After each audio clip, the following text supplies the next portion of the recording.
3 ရက်လောက်ကြောက်မလာဘူးဒါပေမဲ့ဘုရားတတ်နိုင်တယ်ဆိုတော့သူတည်တယ်ဒါပေမဲ့တိရဲ့နဲ့မာဒါကြောင့်ကျွန်တော်တက်တာမှာလဲတိရဲ့နဲ့မာတာတွေအများကြီးရှိတယ်တိရဲ့နဲ့မာတာဥပမာ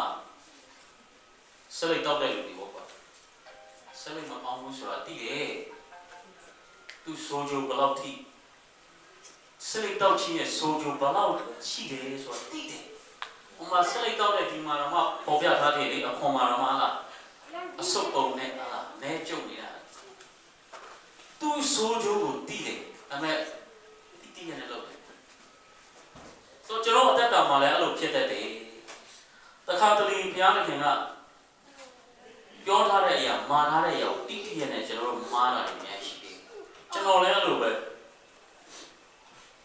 တခါတလေဘုရားအလိုတော်နဲ့မညီတဲ့ဟာတွေအဲ့ဒါမှားတယ်ဆိုတာတိဒါပေမဲ့တခါတလေမှားတယ်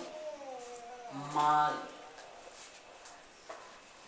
တိတယ်ဒါပေမဲ့မှားတယ်ကျွန်တော်ကျွန်တော်ဘယ်လိုမှားတယ်လဲဆိုရှင်မယုံကြည်သူတွေလေမယုံကြည်သူတွေတအားမကောင်းတဲ့အခါမှာသူတို့ကိုကျွန်တော်အားမုန်းတာအဲ့ဒါတအားမှားတာကျွန်တော်အဲ့ဆိုလူတွေကိုမုန်းပါလို့ကျမ်းစာမပြောဘူးလေဟုတ်တယ်မလားအဲ့ဆိုဥပမာကျွန်တော်ကဲမှန်နေတဲ့အချိန်မယုံကြည်သူတွေရဲ့အတ္တဆံမှုမယုံကြည်သူတွေရဲ့မောက်မာမှုမယုံကြည်သူတွေရဲ့ခွဲခြားမှုကျွန်တော်ခံစားရတဲ့အခါမှာသူတို့ရဲ့ခွဲခြားဆက်ဆံမှုကိုကျွန်တော်ခံစားရတဲ့အခါမှာကျွန်တော်တို့ကိုကြည့်မရဘူးမဟုတ်လားအဲ့ဒါဘုရားလိုတော့ကိုယ်ကမုန်းတဲ့လူကိုပြန်မုန်းပါလို့ဘုရားလိုတော့မရှိဘူးကိုယ်ကခွဲခြားဆက်ဆံတဲ့လူကိုပြန်မုန်းပါဘုရားမပြောဘူးကိုယ်ကိုချစ်တဲ့လူကိုပဲချစ်ပါဘုရားမပြောအားလုံးကိုဘုရားချစ်ဖို့ရအတွက်ဘုရားပြောတယ်ဒါပေမဲ့ကျွန်တော်အဲ့ဒါကြည့်လုံးနိုင်မလုံးနိုင်ဆိုရှုံးလို့လည်းတည်တယ်ဒါပေမဲ့သူမလုပ်ခဲ့ဘူးအဲ့တော့တခါကျွန်တော်သားစဉ်းစားရမယ်ဒါတိလက်လို့အတက်မရှိမိအောင်ကျွန်တော်စဉ်းစားရမယ်တိတိနဲ့မားသွားတဲ့အမားမျိုးမကျူးလို့အောင်ဒါတိလက်လို့အတက်မရှိဘူးရကျွန်တော်အတက်တာဆင်ခြင်ရမယ်အဲ့ဒီနေ့တော့ကျွန်တော်ဖယားရလောလောလုံးဝမမအောင်ဒီနေ့ကျွန်တော်ဆက်ကဆူတောင်းမယ်လို့တော့ဖပြီးတော့ကျွန်တော်ထွက်သွားတယ်လုံးဝတိလက်လို့မရှိအောင်ကျွန်တော်ဒီနေ့နေမယ်ဆိုပြီးတော့ကျွန်တော်ကြောင်းသွားတယ်ထွက်သွားတဲ့အခါမှာအဲ့ဒီနေ့ကဘုရားခင်ပြန်ဆောင်းပါတယ်ဘသူကမှလည်းကျွန်တော်မမုန်းဘာလို့ကျွန်တော်တတိလက်လို့မနေဘူးလေမင်းနဲ့တတိထားတာကိုကြည့်တော့စကားပြောတာကအစသူများနဲ့စကားပြောတာကအစအစစရဲ့ကျွန်တော်တတိနဲ့ကျွန်တော်အသက်ရှင်တဲ့အခါမှာမမောင်းဆိုကျွန်တော်အသက်တာမှာလည်းအဲ့လိုဖြစ်ရပါမယ်နေ့တိုင်းကျွန်တော်အသက်ရှင်ခြင်းဟာတမာတတိနဲ့အသက်ရှင်ရမယ်တတိလက်လို့မဖြစ်မိအောင်ကိုစင်ချင်ရမယ်သူဘာနဲ့စကားပြောတဲ့အခါမှာဆက်ဆံတဲ့အခါမှာသူဘာမုန်းလာတဲ့အခါမှာဘုရားစကားကိုချက်ချင်းသတိရရမယ်သူဘာခွဲခြားလာတဲ့အခါမှာဘုရားစကားကိုချက်ချင်းသတိရရမယ်အဲ့လိုတမန်တော်ကြီးနဲ့အသက်ရှင်တဲ့အခါမှာကျွန်တော်အောင်နိုင်တယ်တရားကိုအောင်နိုင်တယ်တိတိရဲ့နဲ့မားခြင်းအမှုထဲကနေကျွန်တော်တို့တကယ်ပဲကျွန်တော်တို့ယုံထွက်တယ်ဒါပေမဲ့ဒီရှုံးလို့ကလည်းသူတိတိရဲ့နဲ့မားတဲ့မောင်ကိုမယုံထွက်တယ်အဲ့ဒီအရာပါလဲဆိုလို့ရှိရင်စိတ်မရှိခြင်းကြောင့်ဖြစ်တယ်နာမခံခြင်းကြောင့်ဖြစ်တယ်အဲကြောင့်ဘုရားရဲ့အလိုဘုရားရဲ့အချိန်ကိုကျွန်တော်တို့စိတ်ရှိရှိနဲ့မဆောင်တဲ့အခါမှာကျွန်တော်အသက်တာပါဖြစ်လာတယ်ဘုရားရဲ့အလိုတော်လမ်းထဲကနေကျွန်တော်လမ်းထွက်လာခုနကတော့ကျွန်တော်ဘုရားရဲ့အလိုတော်လမ်းထဲကနေကျွန်တော်ရှောက်နေတယ်အဲ့ဒီလမ်းကနေကျွန်တော်ထွက်လာတာသူ့ကိုစိတ်မရှိတော့ဘူးထွက်လာတာသူ့အလိုတော်ထဲကနေထွက်လာအဲကြောင့်ဘုရားရဲ့အချိန်ကိုစောင့်တဲ့အခါမှာစိတ်ရှိစွာစောင့်ရည်ကြီးနောက်တစ်ချက်ဘုရားရဲ့အလိုဘုရားရဲ့တိုင်နဲ့သူ့အချိန်ကိုကျွန်တော်စောင့်တဲ့အခါမှာနောက်တစ်ချက်သူ့ရဲ့တိုင်ကိုကျွန်တော်မစောင့်ခြင်းရဲ့နောက်တစ်ချက်နောက်ဆိုးကျိုးရလာတဲ့ကူကဘုရားခင်ရဲ့ကောင်းကြီးကိုကြံ့ကြာစေဘုရားကောင်းကြီးကိုကြံ့ကြာစေအမှန်ဆိုအဲ့ဒီကောင်းကြီးကိုကျွန်တော်ချက်ချင်းရမှာရရမှာဒါပေမဲ့သူ့ရဲ့အချိန်ကိုကျွန်တော်မဆောက်ဘဲနဲ့ကျွန်တော်လှုပ်ချင်လို့ကျွန်တော်လိုက်လုပ်လိုက်တဲ့အခါမှာနော်အဲ့ဒီအချိန်ကိုကျွန်တော်မဆောက်ဘဲနဲ့ကိုလှုပ်ချင်လို့ရှောက်လုပ်လိုက်တဲ့အခါမှာအဲ့ဒီကောင်းကြီးတွေကကြံ့ကြာသွားတယ်ပိုပြီးမှကြာသွားတယ်ပိုကြာသွားတယ်ဥပမာကျွန်တော်ရိုမင်းနဲ့ရောက်သွားတဲ့အဖွဲ့တွေနိုင်လို့ရတယ်ကျွန်တော်တို့ကအကယ်၍ ရိုမင်းရဲ့ကိုရောက်တာနဲ့ဘုရားရဲ့အလိုတော်တိုင်းအသက်ရှင်နေဟုတ်လားအစိုးရတွေလည်းမပုံကံဖြစ်ဘူးဘုရားရဲ့အလိုတော်ကိုကျွန်တော်ဝန်ခံမယ်ဆိုလို့ရှိရင်နာမည်ပြည့်စင်တဲ့အကြောင်းမရှိဘူးဒီကိုကျွန်တော်တို့အေးဆေးလာပြီးမှဒီလိုပဲကျွန်တော်တို့ပါတယ်ဒီမှာအစ္စလာမ်ခံလို့ကျွန်တော်ခံလို့ရတယ်ဒါပေမဲ့မှာ holy တဲ့ကြောအစိုးရရဲ့ပုံကအစိုးရရဲ့ရှိမှကျွန်တော်အလင်းမဖြစ်ခဲ့ဘူးအဲ့ဒါကြောင့်အဲ့ဒီကျွန်တော်တို့ပထမဆုံးရောက်တဲ့အဲ့ဒီကင်းမှာဆိုရှင်အဲ့ဒီ Galas က practice ကတင်အောင်ဆရာကကျွန်တော်လာပြောတာသူကကျွန်တော်ကိုပါရီဆရာတို့မြင်ထားတာကိုကျွန်တော်ဘယ်လိုပြောလဲဆိုတော့မင်းတို့ကယုံကြည်သူဟုတ်တယ်မင်းတို့ကယုံကြည်သူလည်းပြောသေးတယ်ခရိယာလည်းပြောသေးတယ်စုကလည်းတောင်းသေးတယ်ဒါပေမဲ့လမ်းပေါ်ထွက်ပြီးတော့တပိတ်နှောက်နေတာ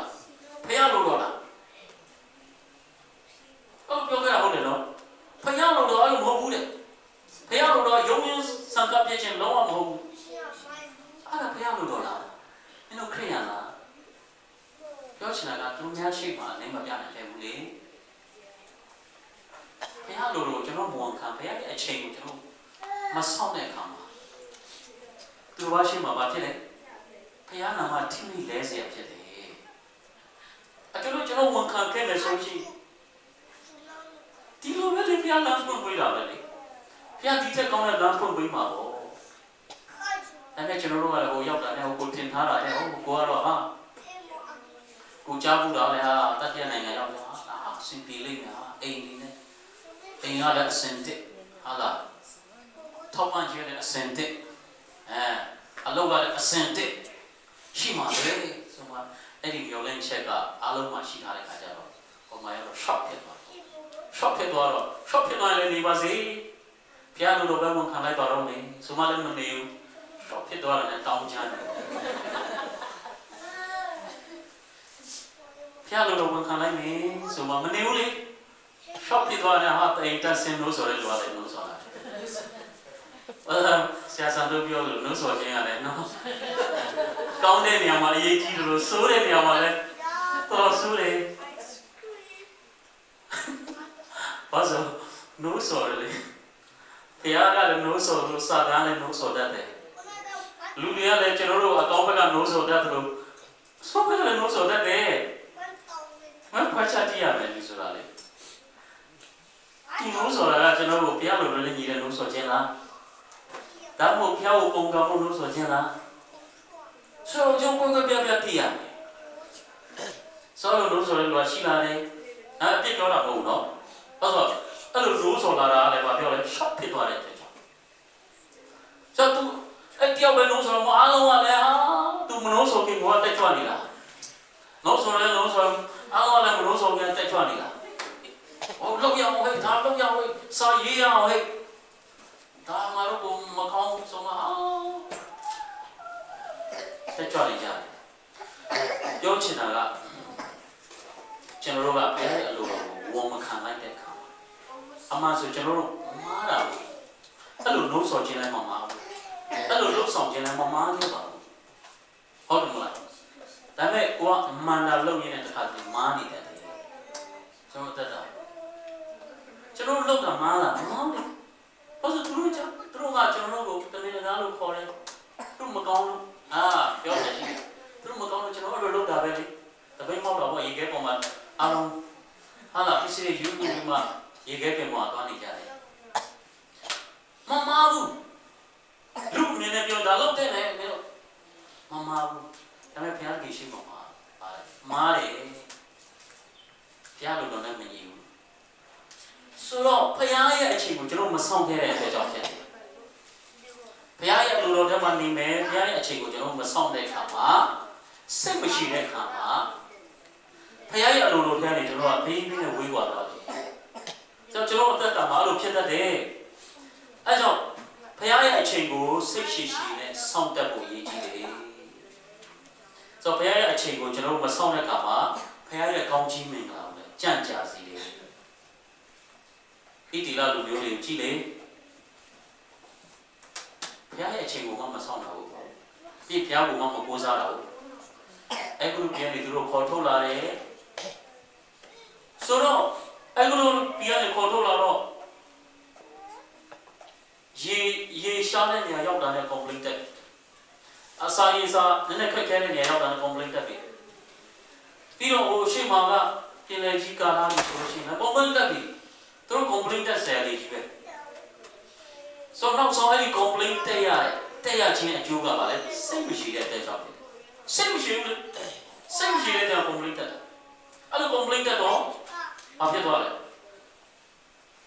ဖခင်ရဲ့ကောင်းချီးမင်္ဂလာဆိုတဲ့ခန္ဓာပြီကိုဝန်စားခွင့်အချိန်များကြီးပေးလိုက်ရတယ်။နှစ်ပေါင်း40အမှန်ဆိုရတာတောင်းဝေးတဲ့ခရီးလားမဟုတ်ဘူးနှုတ်ကပတ်တော်ကတောင်းဝေးတဲ့ခရီးမဟုတ်ဘူးနော်3ရက်ခရီးကို40နှစ်ပေါင်း40ပုံပိုက်ပေါ့ဒါကျွန်တော်တတ်တာမှလည်းလို့ဖြစ်တတ်တယ်အမှန်ဆိုတစ်ချက်လေးတီးခံလိုက်တာနဲ့ဖျက်ကောင်းကြီးချက်ချင်းရမှာကျွန်တော်တတ်တာဖျက်ကောင်းကြီးချက်ချင်းဖျက်ပြီးမယ်ဒါပေမဲ့တီးမခံလိုက်တဲ့တစ်ချက်ကြောင့်ကောင်းကြီးမင်္ဂလာအများကြီးကြိုက်ကြတယ်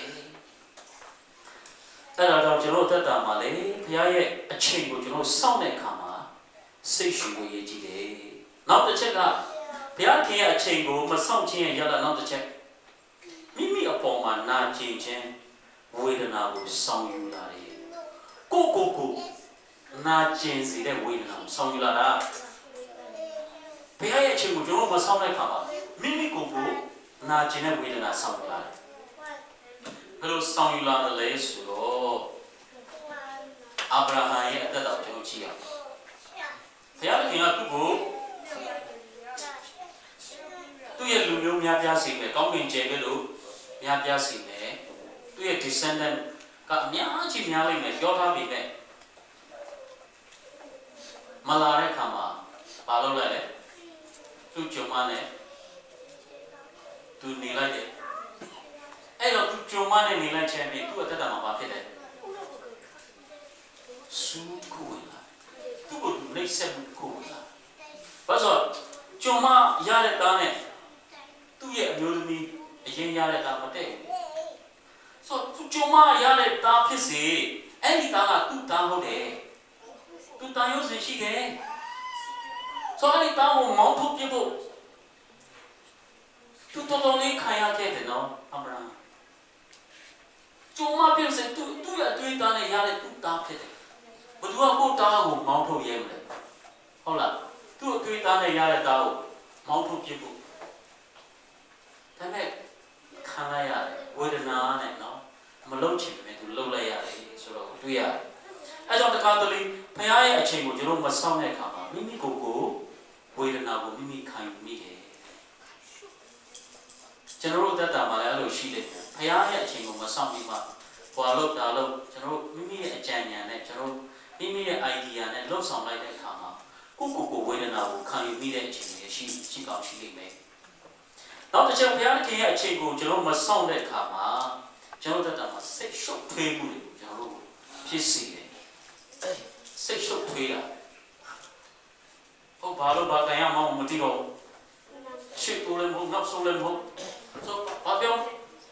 ဖယားရဲ့အချိန်ကိုသူစိတ်ရှည်ရှည်နဲ့မှမဆောင်တာဘူးမဆောင်တဲ့အတွက်ကြောင့်သူစိတ်ရှုပ်ထွေးမှာပေါ့ကျွန်တော်ရိုမေးနီးယားဖွဲ့တယ်ဆိုတော့ပြန်ပြောတတ်တယ်ငါတို့ဘွားကလည်းဘာနော်ဘယ်လိုလုပ်ရမလဲမသိဘူးနေ့တိုင်းချက်လိုက်စားလိုက်ပြုတ်လိုက်နေဒီကဲမှာပဲကျွန်တော်နေရတာအရှိတိုးလည်းမဟုတ်အနောက်ဆုံးလည်းမဟုတ်စိတ်ရှုပ်ထွေးနေကြတာအရှိတိုးလည်းမဟုတ်ဘူးတဲ့အနောက်ဆုံးလည်းမဟုတ်ဘူးတဲ့ပြန်မယ်ဆိုရင်လည်းကျွန်တော်လေးများဆိုပူဆိုးတော့ပြန်မယ်ကိုဝင်နဲ့ပုတ်ခံရတဲ့ခါမှာရိုမေးနီးယားပုတ်ခံရတဲ့ခါမှာနော်ပြန်မယ်ဆိုပြီးတော့မှ embassy မှာဝင်ပြီးမှ visa သွားရှောက်တာ reject မိတယ်ခင်ဗျာ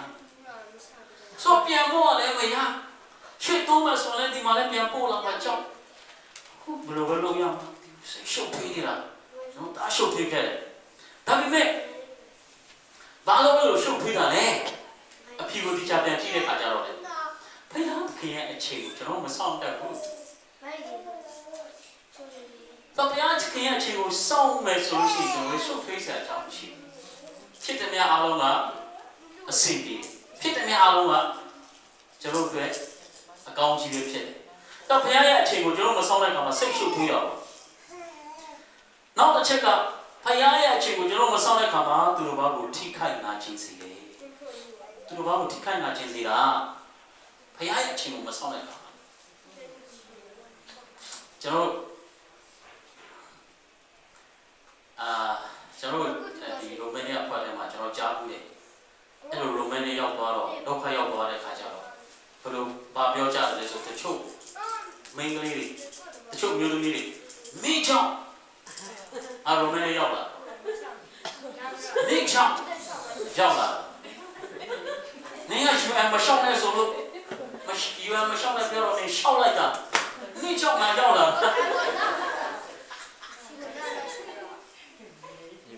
အဲ့လိုပြောအဲ့တချို့ရောက်ပြန်ပြီမလေးရှား KRC ကြောင်းမလေးရှား KRC ကြောင်းပြောလိုက်သေးတယ်နောက်ပြီးတော့မလေးရှား KRC ကဆရာတယောက်အမေရိကန်ရောက်သွားတယ်အဲ့ဒါနဲ့သူ့အကြောင်းကြားတယ်သူ့ကြောင်းအရိုးတော့ရောက်တာဆိုတော့ဘာကြားလိုက်လို့လဲကြားလိုက်လို့မတတ်တော့ဘူးလားသူလည်းနာကျင်ပါပဲလေအဲ့တော့ကျွန်တော်တို့ရောက်သွားလိုက်တာကြတော့အစိုးရလည်းတင်အစိုးရကြောင့်ရိုမန်နီအစိုးရကြောင့်ခါနေတော့ဒီမြအချင်းချင်းပါလေနေ့အပြည့်ကြောင့်ဒီမလေးရှားမှာနေတဲ့ကောင်ဖျားနဲ့ကောင်မသွားလာတော့ငါပြောပြီလေဖျားကြောင့်သွားလို့ငါပြောပြီလေအရင်မတောင်းတဲ့လို့ငါပြောပြီလေစေဖို့လို့မြန်မာထဲဘလို့ငါပြောပြီလေအပြည့်တင်ပါနေ့ကြောင့်ပြောချင်တာကဖျားခင်ရဲ့အချိန်ကိုကျွန်တော်မဆောင်တဲ့ကောင်မှာသူများကိုလည်းထိခိုက်လာခြင်းစီတယ်သူများကိုထိခိုက်လာခြင်းစီတယ်ကျွန်တော်အဲ့လိုပြောတာကသူများကိုနာခြင်းစီတာဟိုမှာသူတပည့်ကျွန်တော်မျိုးနဲ့ကျွန်တော်ပြောတယ်အဲ့ဒါနေကြောင်နေပြကြောင်ဟုတ်တယ်အဲ့လိုပြောတော့မှကျွန်တော်ဘယ်လိုလုပ်ရမှန်းမသိဘူးဘာပြောမလဲနေကြောင်တော့အပြစ်တင်ခံရတဲ့ခါမှာလေအဲ့လောက်ထိနာကျင်တာအဲ့လောက်ပဲရှိတယ်ငါလည်းဒီနေရာမှာငါလာချင်တာလည်းမဟုတ်ကျွန်တော်လာချင်လို့ကျွန်တော်ကြောင့်လာချင်လို့ရောက်သွားတာလည်းမဟုတ်မနေ့ကြောင့်ပြောခံရတဲ့ခါမှာနာကျင်တယ်အဲ့ဒါကြောင့်ဘသူကမှကျွန်တော်တို့ကိုအဲ့ဒီမှာရောက်ပါစေဆိုရရည်ချက်နဲ့ဘသူမှပို့လိုက်တာမဟုတ်ဘူးဒါပေမဲ့ဘုရားခင်ရဲ့အချိန်ဘုရားခင်ရဲ့အကြံစီတော်ကိုကျွန်တော်အသက်တာမှာနားမလည်တဲ့ခါမှာသူများကိုနာကျင်စီတယ်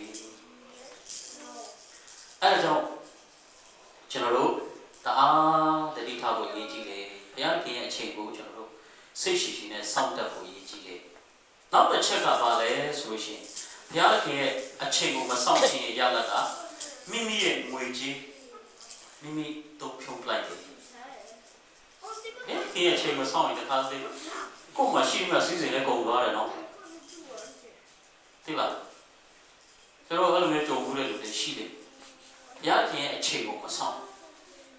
ဘုရားခင်ကျွန်တော်စူတောင်းတယ်ကလေးရတော့ဒါပေမဲ့ကလေးမရနိုင်အဲ့တော့ကလေးရဖို့ရှိမှစီးစိမ်နေနဲ့ကြိုးစားတယ်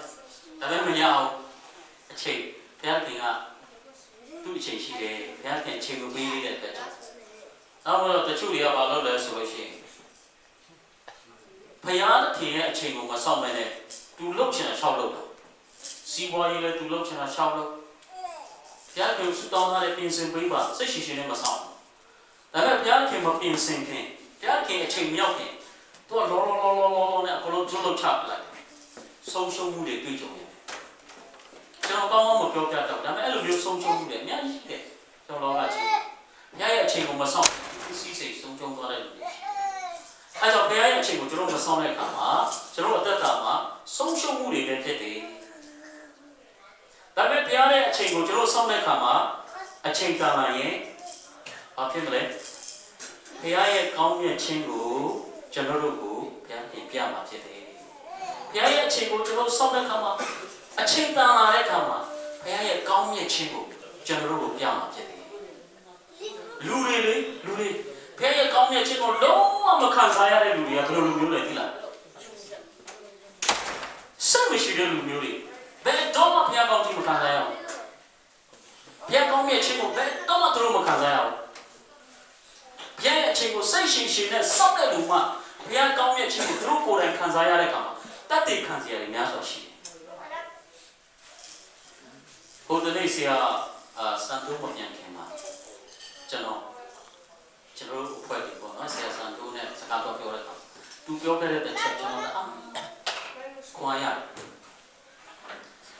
ဖယားတခင်ကတဲ့တုံတင်တယ်တဲ့တုံတင်ပြီးသွားတဲ့အခါမှာဘုရားခင်ကောင်းချီးပေးတယ်ဟာလေလုယာအရင်ဆုံးတုံတင်တာဆိုတုံတင်ပြီးသွားတဲ့အခါမှာဘုရားခင်ကကောင်းချီးပေးတယ်ဆိုတော့တုံတင်ပြီးမှရတဲ့ကောင်းချီးကိုတဲ့တုံတင်ခံရတဲ့လူကတန်ဖိုးထားတတ်တယ်အဲ့ဒီကောင်းချီးကဘယ်လောက်တန်ဖိုးရှိလဲဆိုတဲ့အကြောင်းကိုသူကတန်ဖိုးထားတတ်တယ်ဒါပေမဲ့တုံတင်ခြင်းလည်းမခံရဘူးကောင်းချီးကိုဒီတိုင်းဟိုကဘာတုံတင်ခြင်းမှမရှိဘဲနဲ့ရှောက်ရတဲ့လူကတော့ရှောက်တုံးပလိုက်တာပေါ့တန်ဖိုးရှိမှလည်းမသိဘူးလေဘုရားပေးမှလည်းသူကောင်းမှမသိဘူးလေတန်ဖိုးနားမလဲပြောချင်တာဆိုတော့အလ္လာဟ်တာလည်းသူ့ရဲ့ကောင်းချီးကကောင်းချီးမင်္ဂလာဆိုတာကအဲ့ဒီကောင်းချီးကဘလောက်တန်ဖိုးရှိကြောင်းဘယ်ကနေလာကြောင်းဆိုတဲ့အရာကိုဂဂနနာနားလည်တဲ့လူတွေပဲအဲ့ဒီကောင်းချီးကမင်္ဂလာဖြစ်စီကောင်းချီးတိုင်းကမင်္ဂလာမဟုတ်ဘူးဟာလေလုယာအဲ့ကြောင့်ကောင်းချီးဆိုတာမင်္ဂလာဖြစ်ဖို့ရဖယားတခင်ကဘာကြောင့်ကောင်းချီးပေးတယ်ဖယားတခင်ရှိရတဲ့လာတဲ့အရာဖြစ်တယ်တန်ဖိုးရှိတဲ့အကြောင်းကိုနားလည်သွားတဲ့အခါမှာအဲ့ဒီကောင်းချီးကမင်္ဂလာဖြစ်သွားတာအဲ့ကြောင့်ကျွန်တော်ရရှိတဲ့ကောင်းချီးကကျွန်တော်အတွက်မင်္ဂလာဖြစ်ဖို့ရအရေးကြီးပါတယ်အဲ့တော့ဘုရားခင်ရဲ့အချိန်ကိုစောင့်တဲ့အခါမှာအချိန်တာလာရင်သူ့ရဲ့ကောင်းမြတ်ခြင်းကိုကျွန်တော်တို့ကိုဘုရားခင်ကပြမှာဖြစ်တယ်နောက်တစ်ချက်ကဘုရားခင်ရဲ့အချိန်ကိုစောင့်ဆိုင်တဲ့အခါမှာအချိန်တန်လာတဲ့အခါမှာဘုရားခင်ကကျွန်တော်တို့ဆုတောင်းချက်ကိုနားညောင်းတာဖြစ်တယ်ကျွန်တော်ဆုတောင်းခြင်းကိုနားညောင်းတယ်အဲ့ဒီတစ်ချက်ကိုကျွန်တော်တစ်ချက်လောက်ကြည့်အောင်စာလံကျမ်းခန်းကြီး40နဲ့3အငယ်1ကနေ3ငါဒီထောင်ရပြကိုစိတ်စိတ်မျောလင့်ဒီကာလာငါမျက်နှာကိုပြု၍ငါအော်ဟစ်သောအတန်ကိုကြားတော်မူ၏ပျက်စီးရာတွင်နေအလုံးစိုးသောရှွန့်တဲ့ကငါကိုဆယ်လုပ်ပြီးလင်ငါခြေတို့ကိုကြောက်ပေါ်မှာတင်၍ငါခြေရာတို့ကိုတီးစီတော်မူ၏ထိုတို့ငါတို့ဘုရားသခင်ကိုချီးမွမ်းရာတခြင်းတစ်ကိုငါမွတ်ဆိုစီခြင်းကအခွင့်ပေးတော်မူ၏လူများတို့သည်တိမြင်၍ကြောက်ရွံ့သောစိတ်နှင့်ထာဝရဘုရားကိုကိုးစားကြလိမ့်မည်ဟာလေလုယာဘုရားသခင်ကကျွန်တော်ဆုတောင်းတာကိုနားညောင်းလိုက်တဲ့အခါမှာဘုရားသခင်ကကျွန်တော်တို့ကိုချီးမွမ်းဖို့ရတခြင်းတစ်ကိုသူပေးပါလိမ့်မယ်တုံတင်ခြင်းခံရတဲ့လူတွေကောင်းကြီးပြန်လဲခံစားရတဲ့အခါမှာချီးမွမ်းတတ်လာတယ်ပြီးတော့အလုံးဆိုးတဲ့ရှုံ့ထဲကနေပျက်စီးရတွင်းထဲကနေကဲမချင်းခံရတဲ့အခါမှာချီးမွမ်းတတ်လာတယ်ဒါဝိမင်းကြီးအတတ်တော်ကြည့်ပါသူ့ရဲ့ရန်သူလက်ထဲကနေသူ့ကိုကဲမချင်းဘယ်နဲ့ချိန်တော်မှဘုရားခင်သူ့ကိုကဲလို့လိုက်တယ်ဆိုတော့အဲ့ဒီဘုရားရဲ့ကဲလို့ခြင်းအားကဲလို့ခြင်းအကြောင်းကိုသူခံစားရတဲ့အခါမှာတခြင်းတစ်တွေသူရေးတခြင်းတစ်တွေရေးပြီးတော့မှလေသူဆိုနိုင်ခဲ့တယ်ဆိုတော့တွေ့ရတယ်ဆိုကျွန်တော်အသက်တာမှာလည်းအဲ့လိုပဲဘုရားရဲ့ကဲမခြင်းဘုရားကူညီခြင်းမဆခြင်းကိုကျွန်တော်အသက်တာမှာခံစားနေတယ်သူရဲ့ဂျေဇုတည်လေတခြင်းဆိုနိုင်တယ်ဖြစ်တယ်အဲ့တော့ဘုရားရဲ့အချိန်ကိုကျွန်တော်စောင့်တဲ့အခါမှာရရှိလာတဲ့အကျိုးကဘာဖြစ်လဲဘုရားနဲ့ပို့ပြီးတော့နီးစေတယ်ဘုရားနဲ့ပို့ပြီးတော့နီးစေတယ်အဲကြောင့်ဒီဒေးဗစ်ကဘုရားကျောင်းမှာသူဗိမာန်တော်စောင့်ဖို့ရအတွက်ဗိမာန်တော်မစောင့်ခင်မှာနော်ဘုရားကျောင်းမှာတည်ဆူဖို့စာလံတစ်ချံအများကြီးသူရေးခဲ့တယ်နော်ပြင်ဆင်ခဲ့တယ်အဲ့ဒီတစ်ချံဘယ်ကနေရတယ်လဲအဲ့ဒီတစ်ချံကဘုရားရဲ့ကိုယ်ရည်ခြင်းမဆခြင်းဘုရားရဲ့ကောင်းခြင်းကိုသူခံစားရတဲ့အခါမှာသူ့အတွင်းနှလုံးသားနဲ့ထွက်လာပြီးမှရရှိတဲ့စာသားလေးဖြစ်တယ်အဲ့ဒါကြောင့်ဘုရားရဲ့ကောင်းချီးကိုရရှိတဲ့အခါမှာဘုရားရဲ့မျက်မှောက်တော်နဲ့တာ၍ကျွန်တော်တို့ကိုနီးစေတယ်နောက်တစ်ချက်ဘုရားခင်ရဲ့အချိန်ကိုစောင့်တဲ့အခါမှာအချိန်တန်လာတဲ့အခါမှာပြည့်စုံသောယုံကြည်ခြင်းကိုကျွန်တော်တွေ့မြင်မှာဖြစ်တယ် ကျွန်တော်တို့ရဲ့ပြည့်စုံသောယုံကြည်ခြင်းကျွန်တော်တို့ပြည့်စုံသောယုံကြည်ခြင်းကိုကျွန်တော်ဘယ်လိုနဲ့မြင်တွေ့နိုင်မလဲစဉ်းစားကြည့်အောင်ကျွန်တော်ယုံကြည်ခြင်းရှိတယ်ကွာကျွန်တော်မိမိပြောလိမ့်မယ်နော်ကျွန်တော်ယုံကြည်ခြင်းရှိတယ်ဒါပေမဲ့အဲ့ဒီယုံကြည်ခြင်းကိုကျွန်တော်ယုံကြည်ခြင်းရှိတဲ့အကြောင်းကိုသိမြင်ဖို့ရဘာနဲ့တိုင်းတာပြီးလဲကျွန်တော်ရဲ့ပြည့်စုံတဲ့ယုံကြည်ခြင်းကိုဘာနဲ့တိုင်းတာကျွန်တော်တွေ့ကြုံရတဲ့ဒုက္ခအတိုင်းတာပြီးတာပေါ့ခင်ဗျားကစစ်မှန်တဲ့ယုံကြည်သူလားမယုံကြည်သူလားဆိုတာကခင်ဗျားဒုက္ခလှတွေ့တဲ့အချိန်မှာအမှန်တရားကိုပြပြီးလိမ့်မယ်ခင်ဗျားဘုရားသားသမီးလားမဟုတ်ဘူးလားဟုတ်လားဆိုတာကခင်ဗျားတည့်ရကြရင်ဒုက္ခတွေ့ကြုံတဲ့အခါမှာအမှဆုံးဖြတ်ပြီးတယ်ဆိုတချို့တွေကဟုတ်တယ်နော်အစင်ပြေနေချိန်ကြတာဟာလားချီးမွမ်းနိုင်တာအစင်ပြေပြီးဆိုရင်ဘုရားကျောင်းနိုင်တော့မှခတ်ကြွားလာတာအင်ကြီးတွေကောင်းကောင်းလေးဒါ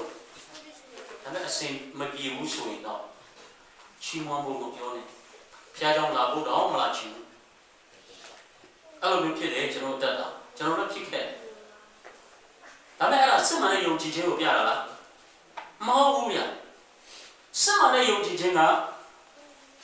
အခြေအနေတိုင်းမှာဘုရားသခင်နဲ့နီးစပ်ဖို့ရသူလုပ်တယ်အစီအပြေမှပဲဘုရားကျောင်းမှာလာဘူးအစီမပြေလဲလာမှာပဲအစီမပြေလဲချီးမွမ်းမှာပဲဘာလို့သူကစစ်မှန်တဲ့ယုံကြည်ခြင်းရှိတယ်တော့စစ်မှန်တဲ့ယုံကြည်ခြင်းဆိုတာအခြေအနေပေါ်မှာမမူတည်ဘူးစစ်မှန်တဲ့ယုံကြည်ခြင်းကဘုရားသခင်ရဲ့ဂတိတော်ပေါ်မှာမူတည်တယ်ဆိုဘုရားသခင်ရဲ့ဂတိတော်မူတည် depends on the promise of God ကျွန်တော်ရဲ့စစ်မှန်တဲ့ယုံကြည်ခြင်းကဒါ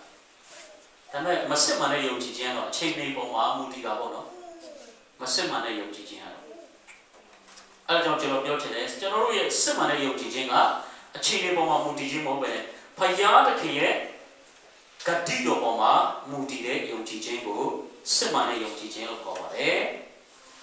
အဲ့လိုဆိုတော့ဘုရားသခင်ရဲ့အချိန်ကိုစောင့်ပြီးတော့မှအချိန်ကာလတဲ့အခါမှာဘုရားရဲ့ကောင်းကြီးကိုကျွန်တော်ခံစားရတဲ့အခါမှာအဲ့ဒီခက်ခဲမှုကိုသူအောင်နိုင်သွားတဲ့အခါမှာသူဘာဖြစ်လာလဲဘုရားသခင်ရဲ့တက်တည်ကောင်းဖြစ်လာတယ်ကျွန်တော်လည်းဘုရားခင်ကတက်တည်အဖြစ်အသက်ရှင်စေခြင်းတယ်တက်တည်ဖြစ်ဖို့ဘုရားခင်အရောက်စီတိုင်းကိုလိုတော်ရှိခရိယန်လို့ဖြစ်လာတာခရိယန်အစမှာပဲနေဖို့မဟုတ်ဘုရားတက်တည်ဖြစ်တက်ရှင်ဖို့ရှိတယ်တော့ကျွန်တော်တို့ကစစ်မှန်တဲ့ယုံကြည်ခြင်းနဲ့ကျွန်တော်တွေ့ကြုံလာတဲ့အရာအလုံးကိုကြော်လွှားပြီးမှအောင်မြင်သွားတဲ့အခါမှာကျွန်တော်တို့ကသူ့ဘာရှိမှတက်တည်ခံစရာရှိလာတယ်ပြောပြစရာရှိလာတယ်ကျွန်တော်ဆရာဆောင်တို့တခုတဘောကြတာကသူတို့ကပတ်တော်ဝင်ကတိုက်ကျွေးတဲ့အခါမှာသူ့ဘောမှာတွေ့ကြုံရတဲ့အရာတွေနဲ့ပဲသူကနိုင်ရှင်ပြီးတော့ပြောသွားတယ်နော်ပြောချင်တာကနော်သူ့ဘောမှာဘုရားရဲ့ကျေးဇူးပြုခြင်းဘုရားကောင်းတဲ့ခြင်းကိုသူခံစားလာတဲ့အခါမှာသူ့ဘောမှာတက်တဲ့ခံစားရလေအများကြီးပဲအဲ့တော့ကျွန်တော်ရောက်စီတိုင်းကိုလည်းအဲ့လိုမျိုးတက်တဲ့ခံစားရအများကြီးရှိစေချင်တယ်တော့တက်တဲ့ခံဖို့ရခွင့်ပြရတယ်ကျွန်တော်ရောက်စီတိုင်းကို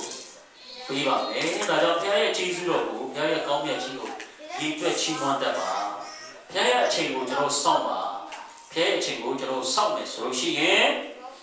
ခုနကကျွန်တော်တို့ပြောသွားလို့အချိန်တန်လာတဲ့အခါမှာဘုရားရဲ့ကောင်းမြတ်ခြင်းကိုကျွန်တော်တို့အသက်တာမှာခံစားရတယ်သူ့ရဲ့ကောင်းမြတ်ခြင်းကိုကျွန်တော်တို့ပြမှာဖြစ်တယ်ကျွန်တော်ဆုတောင်းခြင်းကိုသူညောင်းနာညောင်းမှာဖြစ်တယ်ကျွန်တော်တို့အထဲမှာရှိတဲ့စစ်မှန်တဲ့ယုံကြည်ခြင်းကိုကျွန်တော်တွေ့ရမှာဖြစ်တယ်ဒီလိုအရှိမှတက်တည်ပြီးကျွန်တော်ရရှိနိုင်မှာဖြစ်တယ်နောက်တစ်ချက်ကဘုရားသခင်ရဲ့အချိန်ကိုစောင့်ပြီးမှအချိန်တန်လာတဲ့အခါမှာရရှိတဲ့ကောင်းကြီးကကျွန်တော်တို့တွေ့ပါလဲဆိုလို့ရှိရင်ငြိမ်သက်ခြင်းဖြစ်တယ်ပြေဝတဲ့ငြိမ်သက်ခြင်းဖြစ်တယ်အဲ့ဒါကိုနောက်ဆုံးကျမ်းပတ်အနေနဲ့ကျွန်တော်ဖတ်ပြီးတော့ကျွန်တော်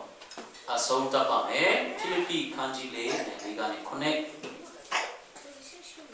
ဖိလိပ္ပိခန်းကြီးလေးနဲ့ဒီကနေခုနှစ်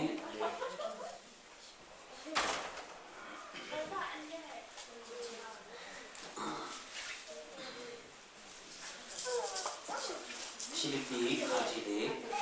and legal baby so in the other puppy season.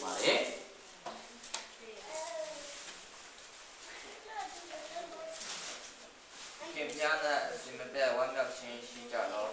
Panga Sudika, one of Jalo, Lua Bondo Shena, Tindu Pin Chin the Bob, Tinsha Se Jalo, the Kim Piazzi, and Niabana Shido Mui, a bear move Umia, Suyin Chim Shibe, Ayana Jesudo, Chimon Chin the Gua, Suit Dom Patana Dudo, Api, Tindu Dom Bandudo, Ayamia, Duku, Chalkin, Jasho Jalo. Photo beauty, a bedroom, January, Minado, Yalikin, Yanked Chindi, Jesu could argue, didn't do it, sit alone to go somebody. Total beauty, the attacker, John Gobi. Mangakurama, Total beauty, a bedroom, January, Minado, Yalikin, Yanked Chindi, Jesu could argue, didn't do it, sit alone to go somebody. ဘုရားသခင်ရဲ့အချိန်ကိုစောင့်စားတဲ့အခါမှာအချိန်တန်လာတဲ့အခါမှာဘုရားသခင်ကကျွန်တော်တို့ကိုပြည့်ဝတဲ့ညီသက်ခြင်းကိုပြီးမယ်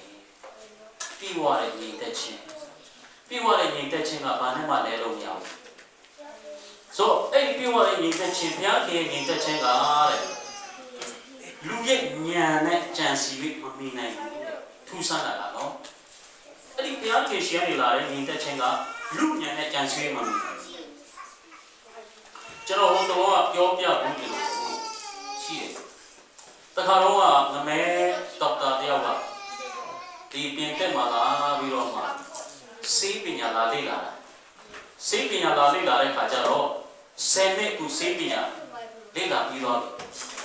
ဆိုတော့10နှစ်စေးပညာလေ့လာပြီးမှသူဘွဲ့လဲရပြီ။ဆိုတော့သူအလုပ်လုပ်ရုံပဲရှိတော့အဲ့ဒီခါမှာသူကဒီပြင်တက်နိုင်ငံကိုသူကစာရေးသွားတာအင်မတန်မှငြိမ်းချမ်းညီတက်တဲ့ဒီနိုင်ငံကိုကျွန်တော်ထားခဲ့တော့ဒါပေမဲ့မငြိမ်းချမ်းနဲ့လုံးဝမငြိမ်သက်တဲ့စစ်ဖြစ်နေတဲ့နေရာကိုငါတွားရတော့မယ်တွားလို့ပြောချင်တာသူ့ငြိမ်သက်ခြင်းကဘာပုံမှန်မူတည်လဲနိုင်ငံပုံမှန်မူတည်တဲ့သူ့ငြိမ်သက်ခြင်းကကြည့်ပါဦးဆိုတော့တဲ့နိုင်ငံစစ်လည်းမရှိဘူးကောင်းမှုစားတဲ့နေနိုင်ငံစစ်လည်းမရှိဆိုတော့အဲ့ဒါကိုသူ့ရဲ့ညီတက်ချင်းဆိုသူ့ရဲ့ညီတက်ချင်း French မှာထားခဲ့ပြီဘာလို့ French မှာညီတက်ချင်းဆိုတော့အဲ့ဒီရောက်ကြည့်ချင်သူ့ရဲ့ညီတက်ချင်းကနိုင်ငံအားဖြင့်လာတဲ့ညီတက်ချင်းဖြစ်နေတာဒါပေမဲ့ဒီမြာဒီလိုကတော့ပြောတဲ့ညီတက်ချင်းကအဲ့လိုမျိုးညီတက်ချင်းမဟုတ်ဘူးခရစ်တော်ရှင်ကနေလာတဲ့ညီတက်ချင်းနောက်ပြီးတော့တရားကြတော့လေဒီဆရာပြောကဒီညီတက်ချင်းနဲ့ပတ်သက်ပြီးမှတရားဟောတဲ့အခါကျတော့နည်းနည်းပုံမှန်ချင်တဲ့တတိအမျိုးသမီးကြောက်ပါကျမကတော့လေကျမရဲ့ဒီပတ်စံအိမ်မှာဘီစတိုတလက်ရှိပြီဆိုဘယ်တော့မှငြိမ်သက်တာပဲဘာမှမစိုးရင်ပြောချင်တာကဘီစတိုတလက်ထည့်ထားပြီဆိုတော့အကွာရှိပြီပေါ့ security ရှိပြီပေါ့အဲ့ဒီတနကသူ့ရဲ့ငြိမ်သက်ခြင်းဖြစ်နေတာဒါပေမဲ့ဒီတနတကယ်သူ့ငြိမ်သက်ခြင်းမင်းလားမပေးဘူးဟိုတော့မဆိုးကြသူ့ဘောမှာပြင်လာဆိုပြောချင်တာကဒီလောကမှာရှိရှိတဲ့မြတ်ကျွေဝချင်းမြင်တတ်ချက်မပေးနိုင်တော့လက်နဲ့ instrument ဘာမှမြင်တတ်ချက်ကျွန်တော်တို့မပေးနိုင်ကျွန်တော်မြင်တတ်ချက်ပေးနိုင်တာခရစ်တော်ဘာပဲဖြစ်တယ်ခရစ်တော်ရှင်းနေလာတဲ့အရာကဘယ်သူမှကြံ၍မမြင်နိုင်တဲ့မြင်တတ်ခြင်းဖြစ်တယ်ဒီမှာတော့ထိုတို့ပြုလေတဲ့အဘယ်သူမှကြံ၍မမြင်နိုင်တော့ဘုရားခင်ငြိမ်သက်ခြင်းဒီယေရှုခရစ်အားဖြင့်တင်တို့ဒီစိတ်နှလုံးတို့ကိုဆောင်မလိုက်တယ်အဲ့ဒီငြိမ်သက်ခြင်းကစိတ်နှလုံးထဲမှာပြည့်စုံနေရတယ်စိတ်နှလုံးထဲနေပါလေအတွင်းကနေဖြစ်သွားတယ်ခရစ်တော်ကိုကျွန်တော်အသက်တာမှာလက်ခံရရှိတဲ့အခါမှာခရစ်တော်ရှင်ကနေလာတဲ့ငြိမ်သက်ခြင်းကစိတ်နှလုံးထဲမှာရှိနေတယ်အပြင်ကနေမလာဘူးအဲ့ဒီငြိမ်သက်ခြင်းလားအပြင်ရဲ့ဒီအချိန်တွေနဲ့အပြင်ရဲ့ကြွယ်ဝမှုတွေမလာဘူးခင်ဗျာဘတ်လောက်လုံခြုံစိတ်ချရတဲ့ကားပဲစီစီခင်ဗျာမှာလုံးဝငြိမ်သက်ခြင်းမရှိဘူးအဲ့ဒီစစ်မှန်တဲ့ငြိမ်သက်ခြင်းကအတွင်းကနေလာတာအဲကြောင့်အဲ့ဒီငြိမ်သက်ခြင်းမျိုးတ အဲ့ဒီညီတက်ချင်းမျိုးဟာပြည့်စုံတဲ့ညီတက်ချင်းဖြစ်တယ်အဲကြောင့်ဘုရားခင်ရဲ့အချိန်ကိုကျွန်တော်စောင့်တဲ့အခါမှာအချိန်တန်လာတဲ့အခါမှာအဲ့ဒီပြီးွားတဲ့ညီတက်ချင်းကိုဘုရားခင်ပေးတယ်လိန်စင်းလည်းကြောက်စရာမလိုတော့ဟုတ်လားလိန်စင်းလည်းကြောက်စရာမလိုဘာလို့ဒီနေ့မှာကျွန်တော်လိန်ပြက်ကြတာအများကြီးကြားရတယ်ဟုတ်တယ်မလားတချို့တွေကကြောက်နေကြလိန်စင်းတော့ကြောက်ပါပြီနော်လိန်စင်းလည်းကြောက်စရာမလိုခရစ်တော်ရှိအဲကြောင့်ပြောချင်တာကဘုရားခင်ရဲ့အချိန်ကိုစောင့်တော့အခါမှာအချိန်တန်လာတဲ့အခါမှာပြီးသွားတဲ့ညီတက်ချင်းကျွန်တော်အယောင်စီတိုင်းခံစားရမှာဖြစ်တယ်အဲ့ဒီညီတက်ချင်းကိုဘယ်သူမှလူလို့မရဘူးစစ်ပွဲတွေကျွန်တော်တို့ထဲကနေလူယူလို့မရဘူးကျွန်တော်ထဲမှာရှိတဲ့ညီတက်ချင်းကစစ်ပွဲကလည်းလူယူလို့မရဘူးတစုံတယောက်ကလည်းလူယူလို့မရဘူးပြေသွားတဲ့ညီတက်ချင်းဖြစ်တယ်ကြောင့်ဒီအရာအလုံးမှာဘုရားခင်ရဲ့အချိန်ကိုကျွန်တော်တို့စောင့်စားခြင်းအပြင်ရရှိလာတဲ့အကျိုးပဲဖြစ်တယ်။ဒါကြောင့်ဒီနေ့ကျွန်တော်တို့ခံယူပြီးတဲ့ဒီနှုတ်ကပတ်တော်ကျွန်တော်နှလုံးသားထဲမှာစင်ချင်လုံးရင်းနဲ့ကျွန်တော်တက်ရှိအောင်ဆိုပြီးမှကျွန်တော်ခွန်အားပေးလို့အများပဲဖြစ်ပါတယ်။ရောက်စီတိုင်းပေါ်မှာဘုရားရှင်ကောင်းချီးပေးတက်ရောက်ပါစေ။ကျွန်တော်ခဏလေးဆုတောင်းပါမယ်။ဘုရားဘုရားကိုရဲ့ယေရှုတော်ချီးမွမ်းတယ်။မထိုက်တန်တော့လေကိုရီးယားနှုတ်ကပတ်တော်ကိုဒီကဲလို့ဒီမှာရှိတဲ့ညီကိုမောင်မများကိုဝိငါတတိခံခွင့်ပေးတဲ့အတွက်ကျေးဇူးတင်တယ်ဒီနေ့ကျွန်တော်တို့ကြားနာခဲ့လို့ဒီနှုတ်ကပတ်တော်ကိုကျွန်တော်အယောင်စီတိုင်းအတွက်ဒီဆောက်ရာဖြစ်စီပါကျွန်တော်အသက်တာထဲမှာအတီးတီးစီတော့နှုတ်ကပတ်တော်ဖြစ်စီပါကိုရီးယားကောင်းမြတ်ခြင်းကိုတာ၍မြင်လာပြီးတော့ကိုရောရဲ့ကျေးဇူးကိုလည်းတိတတ်ဖို့ဒီနှုတ်ကပတ်တော်ပြန်တုံးတင်တော်မူပါကိုရောရဲ့အချိန်ကိုစောင့်မျှော်နဲ့စိတ်ရှိစွာနဲ့ကိုရောကိုကိုးစားကစောင့်မျှော်နိုင်ပါပြီကြောင်းဒီနှုတ်ကပတ်တော်အဖြစ်အရောက်စီတိုင်းကိုတုံးတင်တော်မူပါပြည်စုံသောအတ္တတာပြည်စုံသောညီတက်ခြင်းတာသမီတို့အရောက်စီတိုင်းမှာရရှိဖို့ဒီနှုတ်ကပတ်တော်ကိုအရောက်စီတိုင်းကိုကောင်းချီးဖြစ်စီပါကျေးဇူးတင်တဲ့ကိုရောကျွန်တော်တို့ရောက်ရှိလာတော့ဒီမှာတာသမီကိုရဲ့တာသမီများအရောက်စီတိုင်းကိုလည်းကျေးဇူးတင်တယ်ဆက်လက်ပြီးတော့မှကိုရောမဆာတော့မှာကျွန်တော်ရဲ့အသက်တာအားလုံးမှာကိုရောရဲ့တန်ရှင်တော်ဝိညာဉ်တော်ဒီအုပ်စုနဲ့ကိုရောတဲ့ပုံသက်တီကောင်းကိုရောတဲ့တက်တီခံများဖြစ်ပေါ်ရမယ်ဒီနှုတ်ကပတ်တော်ပြင်မဆာတော်မြေကြောင်းတောင်းလျှောက်တဲ့အခါမှာယေရှုခရစ်တော်နာမ၌ဆုတောင်းကြပါပါဗျာခင်